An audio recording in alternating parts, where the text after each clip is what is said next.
So dito tayo sa dulo ng port, dito sa Leo Beach. Tingnan nyo. Oh, yan.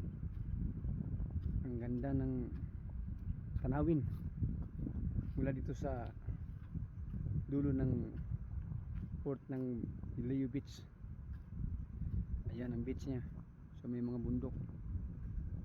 Ang ganda, ang linaw, tahimik, walang gulo. So kita nyo, ang dagat, ang linis na linis, green ang color.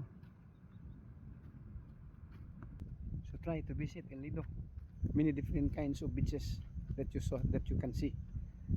So medyo mas mahal ang Airbnb at saka bibilihin, pero kailangan magdala ka ng tamang pira kasi sulit naman, magastos nga, pero para di mo wala yung ano mo, yung gastos mo kasi sa ganda ng tanawin. So try to visit in Lido, anywhere, many beaches, very very beautiful. Thank you for watching. Kindly subscribe kasi marami ng malaking tulong na yan sa akin. Salamat sa inyo.